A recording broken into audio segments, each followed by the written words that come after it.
Do you know that North America has an equally long history of rallying? The sport of rally in America is one of the last motorsports where amateurs can line up against factory teams on the same roads and put their skills to the test. If you want to learn more or get involved yourself, this is your Rally 101 primer.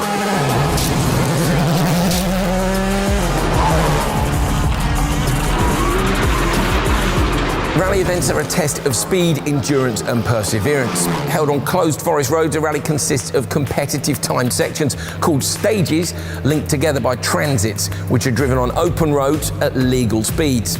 Teams are sent on the stages one by one against the clock, and the team with the lowest combined time over multiple stages is determined the winner. American stages have a reputation of being some of the fastest in the world, which also means the top cars here are built to suit. In American rally, competitors run everything from open-class all-wheel drive factory-built machines such as this Subaru down to cost-effective two-wheel drive machines. They all start life as a production car and then modified according to budget and preparation level to fit into a specific competition class.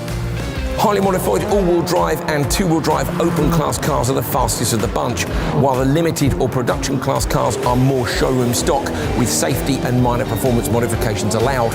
Whatever the class though, they have to remain fully street legal and insured, including this weapon of a factory Subaru. Let's have a closer look.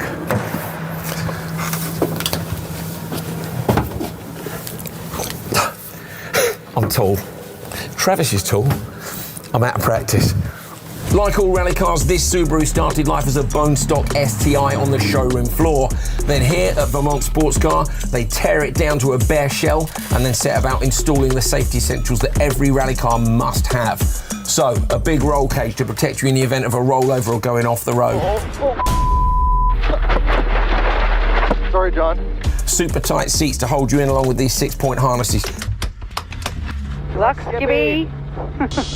Open class is where performance modifications are allowed to shine, but still within limits. So this Subaru has a manual sequential gearbox, shaving off tenths of a second with every gear change. Rally is notoriously tough on equipment, so good suspension is a key element of any rally car. There's no point in having the most powerful engine if you can't carry speed over the roughest terrain. The factory Subarus are fitted with these. This is a top-of-the-line Riga damper. You have these on your road car, but nowhere near as big as this. This shaft is much bigger for strength. This spring is much stronger for handling, and then this reservoir at the bottom for when things get really tough. Now, should you reach the limit of these, you'll be relying on this. Now this is a skid plate. This is bolted to the bottom of the car.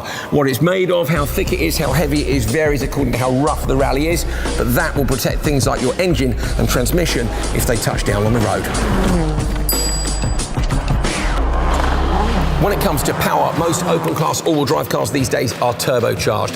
This is a turbocharger and it allows you to force more air into the engine and make more power. Now, without rules, the engineers would go really mad. So this thing here is a restrictor, 34 millimeters, and it puts a limit to what power we can make.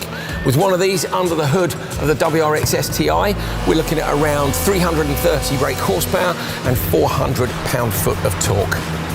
Now, of course, getting all that power down from under the hood onto the road in differing weather and dirt conditions means we need a selection of tyres. Now, on this side here, this is the tyre that you would have on your stock WRX STI. It's suitable for tarmac and it's suitable for wet and dry summer and winter. We rally in much harsher conditions, so this one here, this is a snow tyre. Big blocks, soft compound helps to cut down into the surface. Gravel, similar, the blocks are a little bit closer together. It's a harder compound. There's protection in the sidewalls here in case you get into those sharp rocks at the side of the road.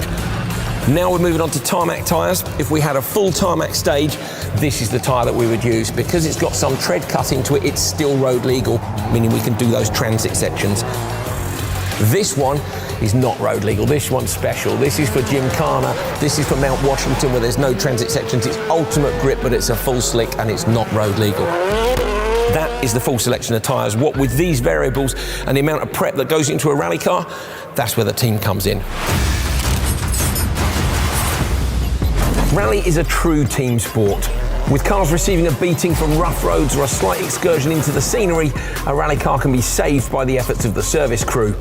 The factory teams are well prepared with spare parts and multiple technicians per car, but some grassroots teams show up with just a basic spares package ready to do all the work themselves. And if anyone needs a little extra help, the other teams are often willing to lend a hand. Because rally doesn't involve any wheel-to-wheel racing, there's a friendly atmosphere in the service park. All the teams are facing the same adversary in the end, the elements and the clock. Speaking of clocks, there is another element of teamwork at play in a rally car which is unique in motorsports. And that's the person sitting in this second seat, the brave co-driver. Max right, 6 plus over crest, Kings 200. Slowing, turn left 2 plus, caution late in. And the co-driver or navigator not only tells the driver what's coming up on the road ahead, but also acts as office manager here in the rally car. Their job involves calculating times, communicating with event officials, and sometimes acting as a motivational speaker or psychologist to the driver. Job, mate. Good job. But the key thing co-drivers do is, through a series of code words, paint a picture of the road ahead for the driver.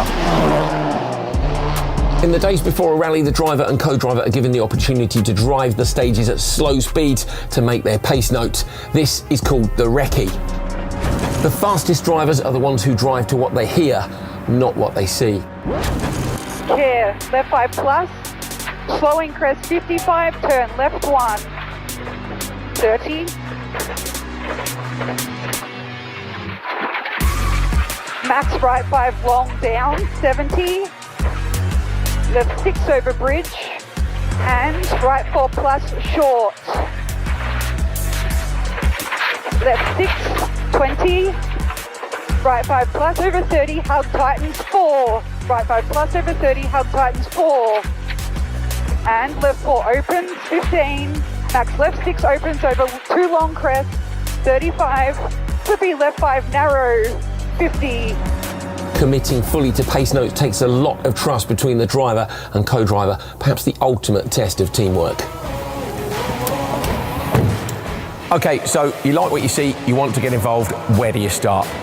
First up, get in touch with the sanctioning body and find out where your local event is. You can go along and be a volunteer, maybe a marshal, maybe a timekeeper, learn how the event works, interact with the drivers, the co-drivers and the teams. If you want to take it a step further, think about building or buying a car, being a driver or a co-driver, then head along to a rally school. They're all around the country, places like Dirtfish, Team O'Neill and Rally Ready to take your first steps into this brilliant sport. Whatever you decide, you will have a ton of fun. Welcome to the Rally family.